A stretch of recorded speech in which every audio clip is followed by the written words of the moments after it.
ទឹកចិត្តពលរដ្ឋទាំងអស់ហ្នឹងតែតានយោរដ្ឋមន្ត្រីហ៊ុនសែនចេញមកនិយាយថាយើងរួបរวมគ្នាទៅសូមឲ្យជឿទុកចិត្តទៅលើរដ្ឋាភិបាល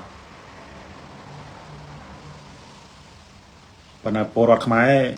ព័ត៌មាននៅក្នុងបាតដៃលើកលែងតែធ្វើដូចនៅអ៊ីរ៉ង់បច្ចុប្បន្នដាច់អ៊ីនធឺណិតអាហ្នឹងដាច់ព័ត៌មានបែរជាមានតែវិទ្យុអញ្ចឹងទៅគាត់ស្ដាប់ហ្នឹងអាចជឿប៉ុន្តែបើថាក្នុងដំណាក់កាលដែលពលរដ្ឋមើលព័ត៌មានរាល់ថ្ងៃបែបនេះណាគាត់មានការពិចារណារបស់គាត់ដែរគាត់មានការពិចារណារបស់គាត់ដែរចឹងហើយសរុបមកវិញបងប្អូនសរុបមកវិញខ្ញុំសរុបប៉ុណ្ណេះចុះសរុបមកវិញខ្ញុំនៅជឿនៅលើអ្វីដែលអតីតនាយករដ្ឋមន្ត្រីហ៊ុនសែនអំពាវនាវខ្ញុំជឿលើការរួបរวมអំពាវនាវនឹងត្រូវហើយគ្រាន់តែថាអាឆន្ទៈពិតប្រាកដនឹងមានប៉ុណ្ណាយើងអត់ទាន់ដឹងទេហើយដើម្បីបង្ហាញនៅឆន្ទៈពិតប្រាកដដូចខ្ញុំលើកឡើងអញ្ចឹងថាកូនសោនៅលើឥស្សរជន2រូបជាពិសេសនៅក្នុងដៃរបស់អតីតនាយករដ្ឋមន្ត្រីហ៊ុនសែនដើម្បីបង្ហាញឲ្យឃើញថាគាត់មានចេតនានៅក្នុងការបង្រួបបង្រួមកម្ពុជាពិតប្រាកដមានរឿង2 3ដែលបង្ហាញទី1គឺបទូបថយស្ថានភាពនយោបាយដោះលែងអ្នកទោសនយោបាយអ្នកទោសមនសិការរួមទាំងលោកកឹមសុខាផង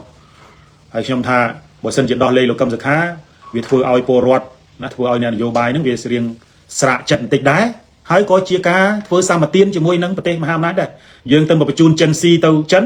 យើងដោះលែងលោកកឹមសុខាទៅបើមកអាមេរិកហើយនឹងអង់គ្លេសហើយនឹងប្រទេសលោកសេរីមួយចំនួនផ្ទះដៃអបអសាទរលើអាហ្នឹងគេហៅថាការធ្វើសម្បទាននយោបាយ100%ព្រោះស្ថានទូតនៅស្រុកខ្មែរស្ថានទូតអាមេរិកស្ថានទូតអង់គ្លេសស្ថានទូតអូស្ត្រាលីបងចេញលិខិតចូលរួមអបអសាទរដែលលោកកឹមសុខាមានសេរីភាពអីវិញអាហ្នឹងការធ្វើសម្បទានទី1ការធ្វើសម្បទានទី2គឺដោះលែងសកម្មជនសង្គមរួមទាំងសកម្មជនបរិស្ថានផងយុវជនមេដាធម្មជាតិអីហ្នឹងឲ្យមានសេរីភាពមកហ្នឹងធ្វើសម្បទានទី2ឯងអង្គការសហជីវជាតិអង្គការសង្គមស៊ីវិលណាជាមួយនឹងប្រទេសលោកសេរីមួយចំនួនផ្ទះដៃព្រូទៀតឡើយពួកហ្នឹងចាំផ្ទះដៃហ្នឹងឥឡូវហ្នឹងមកសកលកម្ពុជាហ្នឹងមិនសូវសកលអីប្រហែលដែរតែមិនឃើញត្រាំឡើងមកនេះទេរៀងការចុះពីមុនមកហ្នឹងសម្របសម្រួលពួកហ្នឹងចាំផ្ទះដៃទេបើផ្ទះដៃទេគេនៅធ្វើរបាយការណ៍អាក្រក់ពីកម្ពុជាចឹងចំណុចទី3ដែលជាសញ្ញាណដែលគណៈបព្វជិជនគណៈបកកណ្ដាលអំណាចឬក៏រដ្ឋាភិបាលគួរធ្វើហ្នឹងគឺការបើកភ្លើងខៀវដើម្បីឲ្យមានការត្រឡប់មកធ្វើមាតុភូមិត្រឡប់មករបស់លោកសំរងស៊ីក្នុងលក្ខខណ្ឌណាខ្ញុំអត់ដឹងទេហើយត្រឡប់មកវិញហ្នឹងគឺចរចានៅក្នុងលក្ខខណ្ឌទៅថាតើលោកសំរងស៊ីហ្នឹងចូលមកហ្នឹងត្រូវធ្វើខ្លួនយ៉ាងម៉េចមកក្នុងក្របខណ្ឌប្រទេសប្រជាធិបតេយ្យសេរីណាក្នុងក្របខណ្ឌអ្នកនយោបាយដែលមានអរិយធម៌ណាខ្ញុំថាធ្វើតែ3 4ចំណុចហ្នឹងទៅធ្វើសម្បទានសម្រាប់ធ្វើម៉េចជួយសម្រាលបង្ហាញទៅអន្តរជាតិថាកម្ពុជាកំពុងតែចាប់ផ្ដើមបត់ទៅរកស្ថានភាពមួយដែលប្រសើរជាងមុនអាហ្នឹងភាគីដែលខាងគណៈបកប្រជាជនគណៈបកកណ្ដាលអំណាចគួរធ្វើរដ្ឋាភិបាលគួរធ្វើហើយខាងគណៈបកប្រឆាំងដឹកនាំដោយលោកសំរងស៊ីនេះក៏គួរធ្វើ3 4ចំណុចដែរមិនមែនឲ្យតែខាងគណៈបកប្រជាជនធ្វើឲ្យយើងជាពួយជេរគេរងថ្ងៃណាអាហ្នឹងក៏អត់យុត្តិធម៌ដែរត្រូវតែបន្ទូននីតិបတ်ដែរតែបើយើងគិតថាមិនចង់សម្របរួលឈប់និយាយពីសម្របរួលទៅហើយប្រកាសទៅថាគណៈបកប្រឆាំងគឺមិនចង់ធ្វើការសម្របសម្រួលទាំងអស់គោលដៅតែមួយគត់គឺទាញគ្រួសារតកូលហ៊ុនចេញពីអំណាចហើយប្រើអាសាហ្នឹងទៅប្រើអាសាហ្នឹងជាប្រចាំរួមគេអាសារួមដើម្បីឲ្យអ្នកគ្រប់គ្រងហ្នឹងដើរទៅលើសាររបស់ខ្លួនមិនបាច់ផ្ដល់យោបល់រដ្ឋាភិបាលគួរធ្វើចេះត្រូវចាត់ត្រូវដោះលែងមិនបាច់ស្នើអីទាំងអស់មិនបាច់ផ្ដល់អនុសាសន៍ឲ្យទី1ទី2ក៏ឈប់និយាយពីការបង្រួបបង្រួមដែរឈប់និយាយដឹងតែម្យ៉ាងគាត់គឺទាញរដ្ឋាភិបាលតកូលហ៊ុនទម្លាក់ចេញពីអំណាចនិយាយអញ្ចឹងទៅតែប៉ុណ្ណាសារតែមួយហ្នឹងអាហ្នឹងបើអត់ចង់រួមប៉ុន្តែបើចង់រួមទាំងសងខាងត្រូវដកមកជំហានម្នាក់ទី1គឺបង្ហាញពីចេតនាពិតប្រាកដសារនយោបាយទៅសារជាសារនយោបាយមួយដែលអាចឈានទៅដល់ការជជែកដោះស្រាយបញ្ហាវិបត្តិទីក្រុងនយោបាយកម្ពុជាបានអានោះខ្ញុំគិតថាអ្នកនយោបាយជាន់ខ្ពស់ពីសារជននយោបាយទាំងអស់នោះមានចំណេះដឹងមានភាពឆ្លាតវៃគ្រប់គ្រាន់ហើយខ្ញុំនេះក្មេងចាប់អារម្មណ៍រឿងនយោបាយចុងឆ្នាំ2017 18នេះទេ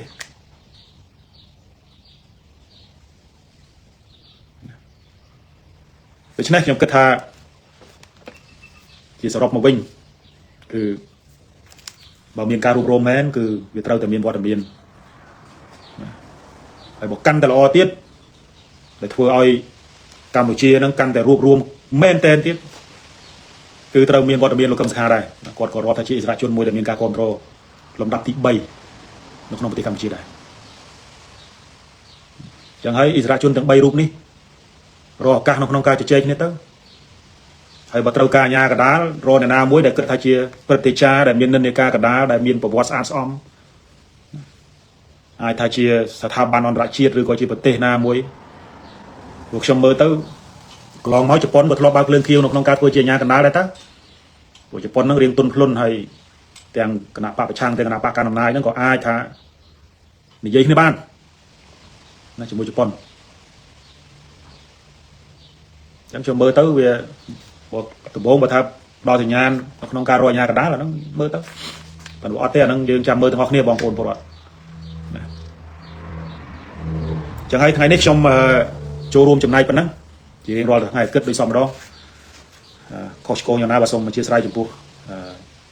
បទវិភាគនេះប៉ុន្តែអ្វីដែលខ្ញុំនិយាយគឺជាអ្វីដែលខ្ញុំនិយាយដោយការទទួលខុសត្រូវបាទអត់មានទម្លាក់ទៅនរណាទេគឺអ្វីដែលខ្ញុំនិយាយទាំងអស់នេះគឺជាការទទួលខុសត្រូវរបស់ខ្ញុំទទួលខុសត្រូវនៅអ្វីដែលខ្ញុំនិយាយហើយក៏ចង់ឃើញក្នុងនាមជាពលរដ្ឋម្នាក់ចង់ឃើញខ្មែរមានមុខមាត់នៅក្នុងតំបន់កុំឲ្យគេមើលងាយដូចឥឡូវជាពិសេសអ្នកជិតខាងមើលងាយហើយក៏ចង់ឃើញខ្មែរងើបចេញពីកឡុកដែលបានធ្លាក់រយៈពេល10 20ឆ្នាំចុងក្រោយនេះកឡុកនេះជាកឡុកមួយដែលនាំកម្ពុជាចូលទៅដល់ដំណាក់កាលមួយដែលត្រូវពិភពលោកមើលឃើញថាជារដ្ឋឧក្រិដ្ឋកម្មបើនិយាយឲ្យស្រួលស្ដាប់ដើម្បីអ្នកស្រុកស្រួលយល់ណាគេហៅថាជាបើនិយាយធៀបគ្រួសារវិញគេហៅគ្រួសារពីលគ្រួសារចោល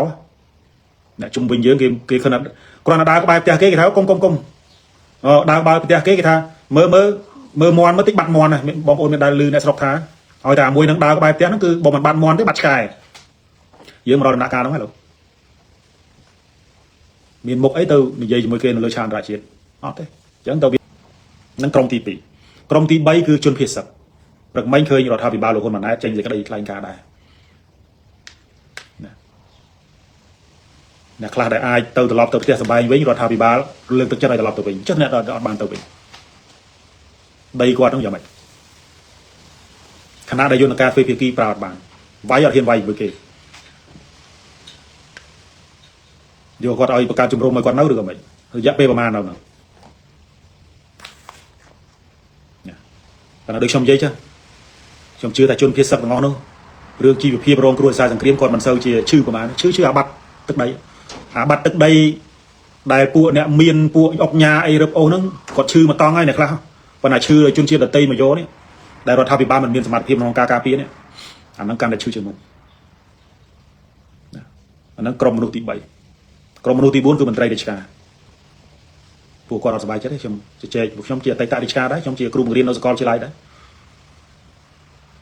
ខ្ញុំនៅមានតំណែងជាជជែកជាមួយនឹងគ្រូបង្រៀនមួយចំនួននឹងរួមទាំងបុគ្គលមួយចំនួនទៀតដែលខ្ញុំមានតំណែងពួកខ្ញុំធ្លាប់ធ្វើជាទីប្រឹក្សាគម្រោងរបស់ស្ថាប័នអង្គការសង្គមស៊ីវិលមួយចំនួនដែរជជែកជាមួយនឹងអង្គការក្រៅរដ្ឋាភិបាលទៅគេអស់សង្ឃឹមណាស់ជាមួយរដ្ឋាភិបាលបានតែជាមួយគ្នាឯងជាមួយគេអត់ហ៊ានហើយគេឈ្មោះមុខមាត់របស់កម្ពុជានឹងត្រូវបានគេមើលឃើញថាជាប្រទេសមួយដែលអត់ហ៊ានតដៃជាមួយគេក្នុងប្រវត្តិសាស្ត្រ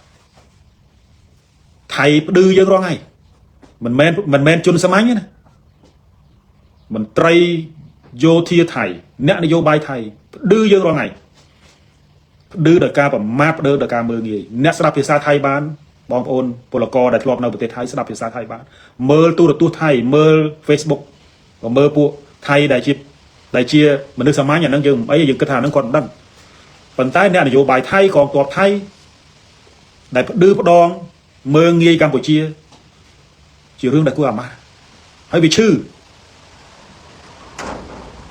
ប៉ុន្តែយើងសង្ឃឹមអីឥឡូវយន្តការធ្វើភាគីរញអត់ចេញវាយគេទៀតវាយអត់បានយើងវាអត់មានសម្ភារៈប៉ុណ្ណឹងឯងនៅឆ្លៀតអួតទេបើមិនបាច់និយាយរឿងអួតហ្នឹងវាជាប្រពៃណីទៅហើយអាហ្នឹងធ្វើម៉េចបើមិនបានអួតទេវាបកាច់ចឹងឲ្យអួតចឹងទៅឲ្យអួតទៅរៀនគ្រាន់ធូបពួតដែរ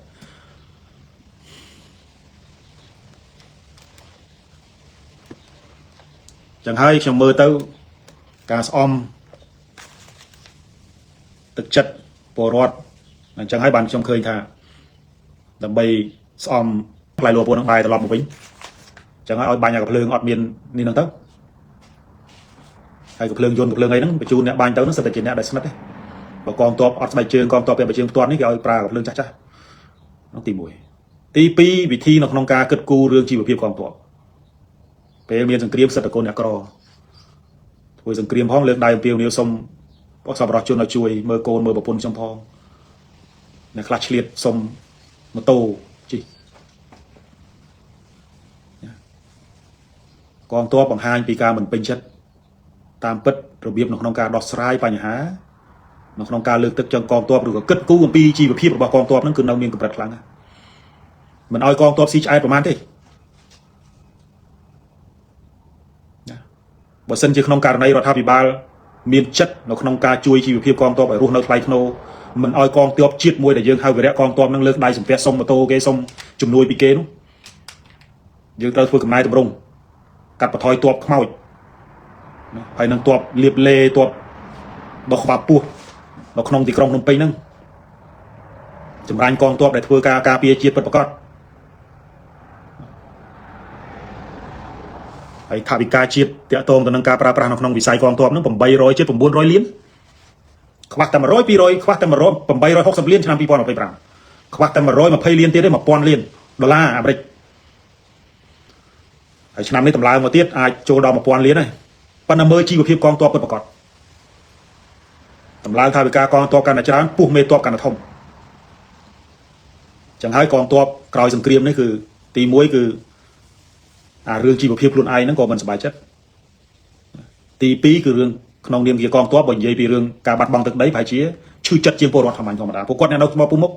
គាត់ដឹងស្ថានភាពពិតគាត់ដឹងដីនៅតាណាគាត់ដឹងផែនទីគាត់ដឹងទឹកដីខ្មែរនៅតាណាចឹងការបាត់បង់ទឹកដីដោយប្រទេសថៃនេះអ្នកដែលឈឺខ្លាំងជាងគេគឺកងទ័ពពលរដ្ឋខ្មែរឈឺដូចគ្នាប៉ុន្តែឈឺបើធៀបទំហំនៃការឈឺចិត្តកងទ័ពឈឺចិត្តជាងគេអាហ្នឹងក្រុមទី1មិនពេញចិត្តជាមួយនឹងរដ្ឋាភិបាលប៉ុន្តែខ្ញុំមិនធ្វើទូទៅនយកម្មអង់គ្លេសគេហៅ generalization ខ្ញុំអត់ធ្វើអាហ្នឹងទេសំឡេងពួកគាត់និយាយជាមួយខ្ញុំមិនមែនតំណាងឲ្យកងទ័ពទាំងអស់ទេប៉ុន្តែខ្ញុំជឿថាទឹកចិត្តនិងការឈឺចាប់របស់បងប្អូន2 3នាក់ដែលនិយាយជាមួយខ្ញុំនេះគឺតំណាងឲ្យទឹកចិត្តកងទ័ពទាំងអស់គាត់អត់សប្បាយចិត្តជាមួយរដ្ឋាភិបាលហ្នឹងក្រុមទី1ក្រុមទី2ពលករចំណាកស្រុកដែលរងគ្រោះដោយសារសង្គ្រាមត្រូវបានរត់ពីប្រទេសថៃមកបច្ចុប្បន្ននេះប្រឈមទៅនឹងដំណោះស្រាយប្រឈមទៅនឹងជីវភាពក្រៅតែពីធនាគារស្ថាប័នមីក្រូហិរញ្ញវត្ថុតាមទីលុយហើយអត់មានការងារធ្វើចង់ត្រឡប់ទៅវិញត្រឡប់អត់បានប្រហែលថ្ងៃមុននោះឃើញថៃចាប់មកកុងតឺន័របន្លំខ្លួនចូលតាមកុងតឺន័រចាប់ណាដោយសារអីដោយសារហើយអ្នកខ្លះហ្នឹងជេរថែមណាសំមុខវាចាប់វាទៅអាថោកគេឌីលក្បាលប៉ុណ្ណឹងហើយនៅឆ្លៀតទៅបំរើលួចឆ្លងដែនខុសច្បាប់ទៅបំរើណាអ្នកជេហ្នឹងមិនប្រហែលជាមិនដែលធ្លាប់ទៅធ្វើជាកម្មករនៅស្រុកថៃទេ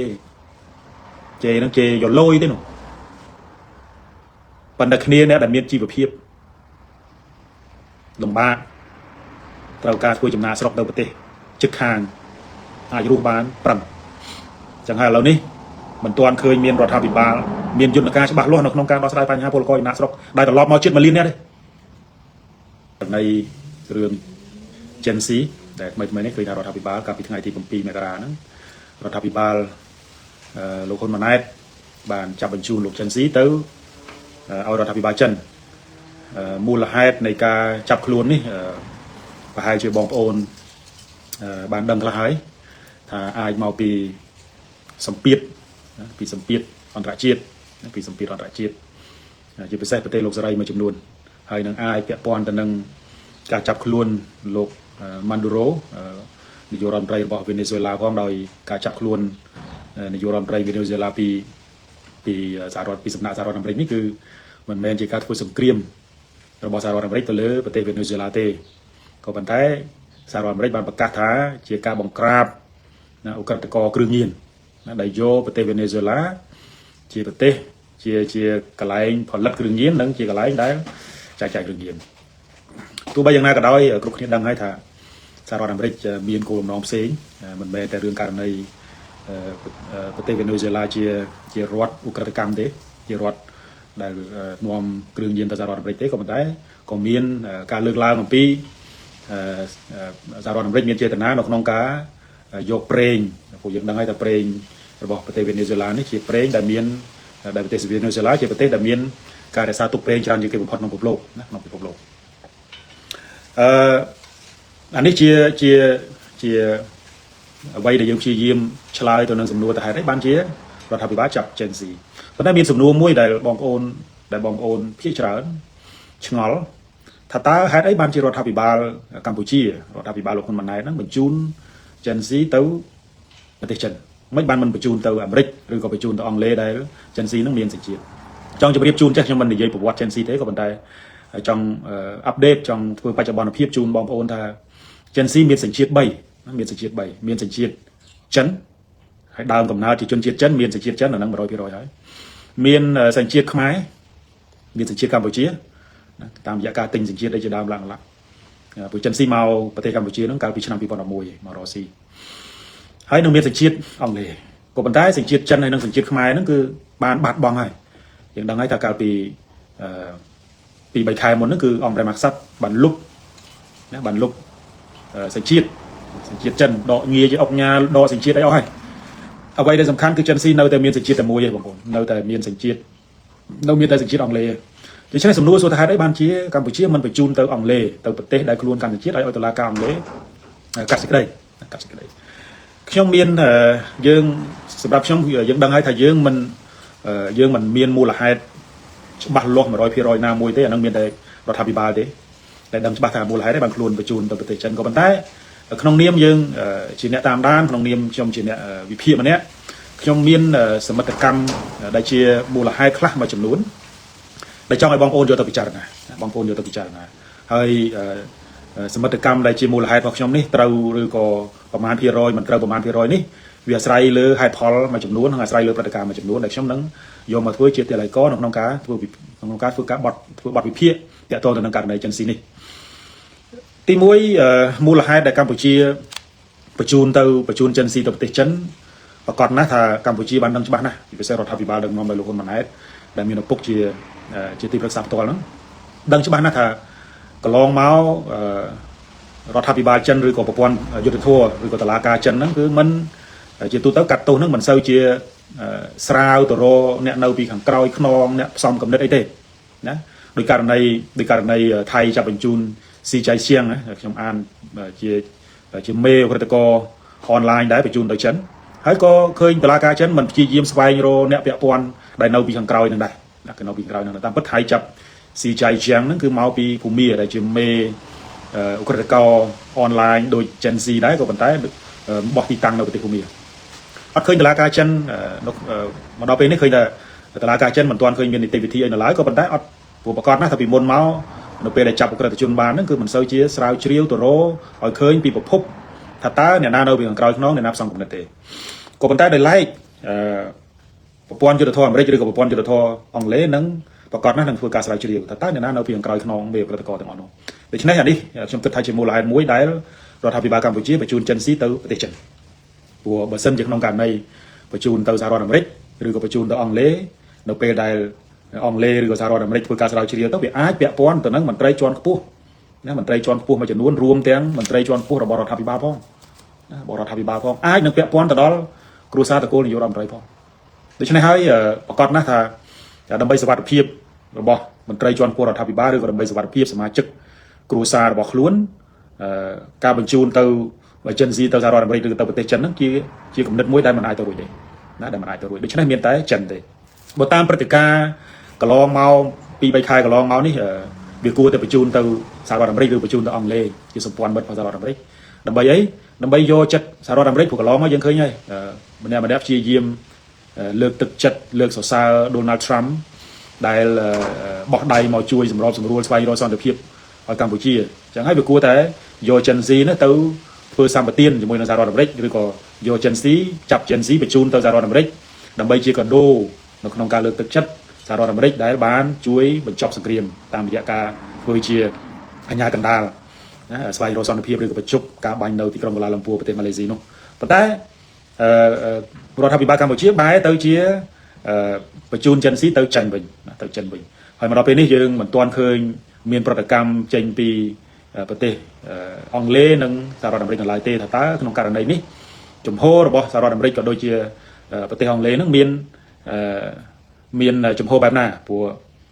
ប្រទេសទាំងពីរនេះជាប្រទេសដែលរងគ្រោះខ្លាំងជាងគេពីការបញ្ចុះបោកអនឡាញអាហ្នឹងហេតុផលទី1ណាហេតុផលទី2អាចថាជាការធ្វើសម្បទានឬក៏ការយកចិត្តចិនវិញហេតុអីបានត្រូវយកចិត្តចិនពេលនេះព្រោះកន្លងមកខ្ញុំយើងសង្កេតឃើញទាំងអស់គ្នាហើយបងប្អូនបាទជាសង្កេតឃើញហើយថាកំឡុងពេលដែលថៃនិងខ្មែរយើងមានវិវាទប៉ះពាល់ប៉ះគ្នាពីរដងម្ដង5ថ្ងៃម្ដង21ថ្ងៃនេះយើងឃើញថាកម្ពុជាហាក់ដូចជាបែរខ្នងដាក់ចិននៅក្នុងការស្វែងរកសន្តិភាពជាពិសេសការជួបគ្នាលើកទី1នៅក្នុងប្រទេសកូឡាលំពូនៅក្នុងទីក្រុងកូឡាលំពូដែលមានវត្តមានត្រាំនៅពេលនោះគឺអត់មានវត្តមានចិនទេហើយពេលនោះចិនហាក់ដូចជាស្ងប់ស្ងាត់មិនមានប្រតិកម្មអីទេណាមិនមានប្រតិកម្មអីទេក្រោយពីការបញ្ចប់កិច្ចព្រមព្រៀងឈប់បាញ់ដែលមានការសម្របសម្រួលពីប្រធានាធិបតី Donald Trump ក៏ស្រាប់តែប្រហែលជា3 4 5ខែក្រោយមកក៏យើងមានសង្គ្រាមលើកទី2ណាមានសង្គ្រាមលើកទី2ហើយពេលអំឡុងពេល4 5ខែនេះគឺចិនអត់មានមាត់អីទេណាចិនអត់មានមាត់អីទេក៏ប៉ុន្តែអ្វីដែលជារឿងមួយដែលកើតឡើងដែលយើងវានៅលើគោកនោះគឺព្រះមហាក្សត្រថៃណាព្រះមហាក្សត្រថៃបានធ្វើដំណើរទស្សនកិច្ចជាផ្លូវការទៅប្រទេសចិនអំឡុងពេលដែលយើងកំពុងមានចំនួនរវាងថៃនិងកម្ពុជាពេលនោះប្រធានាធិបតីស៊ីជីនពីងហ្នឹងគឺទទួលព្រះមហាក្សត្រថៃហ្នឹងហើយប្រើពាក្យមួយដែលយើងគួរចាប់អារម្មណ៍ហ្នឹងគឺស៊ីជីនពីងថាថៃហ្នឹងគឺជាជនជាតិដែលមានឈាមតែមួយជាមួយចិនណាឈាមតែមួយជាមួយចិនមានន័យថាយើងនេះជាមិត្តដៃថែបទេណាក៏ប៉ុន្តែថៃគឺជាបងប្អូនដែលមានឈាមចូលតែមួយឥឡូវយើងថ្លឹងថ្លែងមើលទៅណាក្រោយពីព្រះមហាក្សត្រថៃត្រឡប់មកវិញយើងឃើញតែសង្គ្រាមលើកទី2បានកើតឡើងមានសង្ស័យទេបងប្អូនថាតើហេតុអីបានវាកើតឡើងអញ្ចឹងជាការសន្និដ្ឋានខ្ញុំគិតថាប្រហែលជាអាចចិននឹងផ្ដល់មេរៀនឲ្យកម្ពុជាណាអានេះជាសមិទ្ធកម្មទេណាជាសមិទ្ធមិនចោលទេប៉ុន្តែជាសមិទ្ធកម្មថានៅពេលដែលព្រះមហាក្សត្រថៃត្រឡប់មកប្រទេសថៃវិញណាគេហៅថាភាពតានតឹងនៅក្នុងការបង្កឲ្យមានការធ្វើសង្គ្រាមលើកទី2ហ្នឹងគឺកើតឡើងហើយមូលហេតុនៅក្នុងការធ្វើសង្គ្រាមលើកទី2ជាលេសសង្គ្រាមយើងឃើញបងប្អូនមានតែហ៊ានថៃតែម្នាក់ជន់មានដាច់ជើងទេហេតុផលតូចមែនតើណារហូតដល់នាយករដ្ឋមន្ត្រីថៃអនុทินមិនព្រមទទួលការរិះគន់ហ្នឹងរហូតដល់និយាយថាប្រាសាទខ្មែរប្រាសាទតាកបីដែលថៃបាញ់កំតិចហ្នឹងថាមិនស្មើនឹងតម្លៃនៃការដាច់ជើងរបស់ប្រទេសថៃទេឃើញទេចឹងហើយអាលេសនៃការធ្វើសង្គ្រាមលើកទី2នេះជាលេសតូចតាចមែនតើដែលយើងមិនអាចនឹកស្មានដល់ថាថៃអាចបង្កសង្គ្រាមលើកទី2ទេចឹងហើយវាអាចមានភ្លើងខៀវពីណាហើយភ្លើងខៀវពីណានោះប្រហែលជាអាចពាក់ព័ន្ធទៅនឹងការផ្ដល់មេរៀនឲ្យកម្ពុជាពីសំណាក់ប្រទេសចិនថាណាប្រភេទដូចថាកម្ពុជាហ្នឹងវាងាកម្ដងទៅនេះម្ដងទៅនោះសម្ព័ន្ធមិត្តមិនពិតប្រាកដដៃថែបមែនប៉ុន្តែអ្នកណាមានប្រយោជន៍ទៅខាងហ្នឹងហើយចឹងហើយចិនឲ្យមេរៀនមួយចឹងទៅចិនឲ្យមេរៀនមួយចឹងទៅដូច្នេះដើម្បីធ្វើម៉េចកុំឲ្យវាមានមេរៀនអាក្រក់ឬក៏កុំឲ្យចិនហ្នឹងវាផ្ដល់មេរៀនផ្សេងទៀតដែលអាចប៉ះពាល់ទៅដល់ណាការបន្តរក្សាអំណាចរបស់ខ្លួនហ្នឹងព្រោះចិនប្រហែលជាបើសិនជាយើងនៅតែឌឺអាហ្នឹងហើយចិនហ្នឹងប្រហែលជាអាចមានមេរៀនផ្សេងហ្នឹងចឹងហើយដើម្បីជាការយកចិត្តចិនផងអញ្ចឹងចាប់ចិនស៊ីបញ្ជូនទៅឲ្យប្រទេសចិនតាមពិតទៅចិនក៏ជាប្រទេសមួយដែលព្យាយាមស្វែងរកចាប់អក្រិតករប្រភេទដូចចិនស៊ីនេះច្រើនណាស់ព្រោះស៊ីជីនពីងបានលើកឡើងហើយថាអ្នកណាក៏ដោយដែលធ្វើឲ្យប៉ះពាល់ទៅដល់ការរស់នៅរបស់ជនជាតិចិនឬក៏ទៅបោកប្រាស់ជនជាតិចិនហ្នឹងគឺស៊ីជីនពីងមិនឲ្យរួចខ្លួនទេណាមិនឲ្យរួចខ្លួនទេហើយសម្រាប់ខ្ញុំគិតថាបើសិនជាចិនត្រូវការមនុស្សហ្នឹងហើយរដ្ឋាភិបាលណាក៏លាក់ចិនស៊ីមិនបានដែរគ្រាន់តែពេលវេលាតែប៉ុណ្ណោះណាពេលវេលាតែប៉ុណ្ណោះដូច្នេះនៅពេលដែលរដ្ឋាភិបាលកម្ពុជាបញ្ជូនចិនស៊ីទៅចិននេះជាសមិទ្ធកម្មជាមូលហេតុមួយនៅក្នុងចំណោមមូលហេតុផ្សេងទៀតហ្នឹងគឺអាចថាជាការបន្ទន់ឥរិយាបថដើម្បីយកចិត្តចិនឬក៏ដើម្បីស្អំចិត្តចិនកុំឲ្យអាចឈានទៅដល់ការមានសង្គ្រាមលើកទី3ណាមានសង្គ្រាមលើកទី3អាហ្នឹងចំណុចទី2ចំណុចទី3ជាចំណុចមួយដែលពាក់ព័ន្ធទៅនឹងការចាប់ខ្លួនមិនរោយើងឃើញថានៅពេលដែលចាប់ខ្លួនមិនរោបានប្រហែលថ្ងៃគឺកម្ពុជាចាប់ចិនស៊ីដែរអាមេរិកចាប់ខ្លួនមិនរោកម្ពុជាចាប់ចិនស៊ីទៅបញ្ជូនទៅចិនសម្រាប់ខ្ញុំទោះបីជាមូលហេតុនេះមិនមានទម្ងន់ប្រមាណក៏ដោយក៏ប៉ុន្តែអាចមានការពាក់ព័ន្ធដោយសារតែជាការផ្កើនអាមេរិកដែរ ជាកាប់កើនអាមេរិកដែរព្រោះមូលហេតុដែលសហរដ្ឋអាមេរិកចាប់ម៉ាន់ដេរ៉ូគឺមូលហេតុចោតម៉ាន់ដេរ៉ូនោះជាឧក្រិដ្ឋករគ្រឿងញៀនដែលដំណើរការរដ្ឋមួយឲ្យទៅជារដ្ឋឧក្រិដ្ឋកម្មដែលមានទម្រង់លក្ខណៈស្តៀងនឹងអ្វីដែលកូរ៉េខាងត្បូងចោតយើងថាជារដ្ឋឧក្រិដ្ឋកម្មដែរជាទីក្រុងឧក្រិដ្ឋកម្មណាជា criminal city ហើយក៏មានប្រទេសផ្សេងទៀតចោតយើងថាជារដ្ឋឧក្រិដ្ឋករហ្នឹងក៏មានអង់គ្លេសមានសហរដ្ឋអាមេរិកអីចឹងទៅណាក៏ប៉ុន្តែអ្វីដែលសំខាន់គឺនៅពេលដែលទម្រង់នៃការចាប់ខ្លួននេះវាស្តៀងអញ្ចឹងគឺចាប់បញ្ជូនទៅចឹងអាចរាប់ថាជាកាប់កើនណាជាកាប់កើនទៅសហរដ្ឋអាមេរិកដែរអាហ្នឹងទោះបីជាមូលហេតុហ្នឹងមិនមានទម្ងន់ក៏ប៉ុន្តែទោះបីយ៉ាងណាក៏ដោយយើងឃើញហើយថារយៈពេលតាំងពីឆ្នាំ93មកដល់ឆ្នាំ2026ប្រហែលជា30ឆ្នាំណាយើងបានព្រមព្រៀងគ្នានៅក្នុងសន្និសីទទីក្រុងប៉ារីសអន្តរជាតិក៏បានជួយទាំងបញ្ចប់សង្គ្រាមហើយមានខទី2ជាខសំខាន់ដែលជួយកសាងកម្ពុជាឡើងវិញក្រោយពីសង្គ្រាមណាហើយអន្តរជាតិនឹងសង្ឃឹមថាកម្ពុជានឹងក្លាយទៅជាប្រទេសគំរូមួយនៅក្នុងតំបន់